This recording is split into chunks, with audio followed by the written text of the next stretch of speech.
Assalamualaikum warahmatullahi wabarakatuh. Yang saya hormati Bunda Welino Reskartadireja selaku dosen pengampu mata kuliah teori belajar bahasa. Pada kesempatan ini, izinkanlah saya memaparkan materi mengenai salah satu tokoh penting dalam teori belajar bahasa, yaitu B.F. Skinner.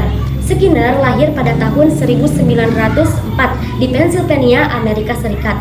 Ia dikenal sebagai psikolog dan profesor di Harvard. Beliau juga menjadi salah satu tokoh utama dalam aliran behaviorisme, terutama dalam konsep pengondisian operan. Nah, salah satu karya pentingnya berjudul Verbal Behavior, dan ia wafat pada tahun 1990. Namun, pemikirannya masih sangat berpengaruh sampai sekarang. Selanjutnya, pada bagian inti, yaitu teori yang disumbangkan Skinner dalam pembelajaran bahasa, behaviorisme. Menurut Skinner, bahasa itu bukan kemampuan bawaan, melainkan sama dipelajari seperti perilaku lainnya, yaitu melalui stimulus, respon, dan penguatan yang membentuk perilaku melalui interaksi dengan lingkungan. Skinner menjelaskan bahwa anak belajar bahasa itu karena mereka meniru, kemudian diperkuat, dan akhirnya membentuk kebiasaan bahasa yang stabil. Nah, dalam teori Skinner ada beberapa mekanisme yang menjelaskan bagaimana bahasa dipelajari. Yang pertama yaitu imitasi. Siswa meniru suara, kata, atau kalimat yang ia dengar dari orang tuanya ataupun dari gurunya. Yang kedua yaitu penguatan. Contohnya, ketika seorang anak merapikan mainannya, terus orang tuanya berkata, pinter banget anakku, terima kasih ya.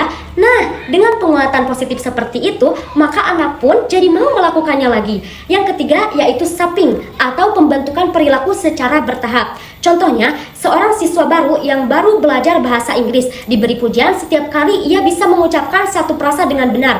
Nah, setelah lebih mahir, penguatan tersebut diberikan ketika ia bisa membuat kalimat, lalu berkembang sampai ia bisa mampu melakukan satu dialog lengkap. Dengan cara seperti itu, kemampuan bahasa siswa akan terus berkembang sedikit demi sedikit. Dan yang terakhir, yaitu peran lingkungan. Artinya, semakin kaya bahasa yang diterima oleh anak, maka akan semakin cepat pemerolehan bahasanya. Yang terakhir, yaitu penerapan teori Skinner dalam pembelajaran bahasa. Yang pertama yaitu drill, artinya siswa mengulang pola kalimat hingga terbentuk kebiasaan. Yang kedua, dengan cara modeling dan imitasi, siswa menirukan contoh dari gurunya. Yang ketiga yaitu koreksi langsung, artinya ketika terdapat kesalahan maka segera diperbaiki supaya tidak menjadi kebiasaan. Dan yang terakhir yaitu penguatan positif, bisa dengan cara memberi pujian atau apresiasi untuk ucapan yang benar. Akhirnya, dari pemaparan tadi dapat saya simpulkan bahwa Skinner adalah tokoh utama behaviorisme, yaitu pandangan yang menekankan bahwa belajar terjadi melalui kebiasaan yang dibentuk oleh stimulus dan respon. Sekian yang dapat saya sampaikan. Wassalamualaikum warahmatullahi wabarakatuh.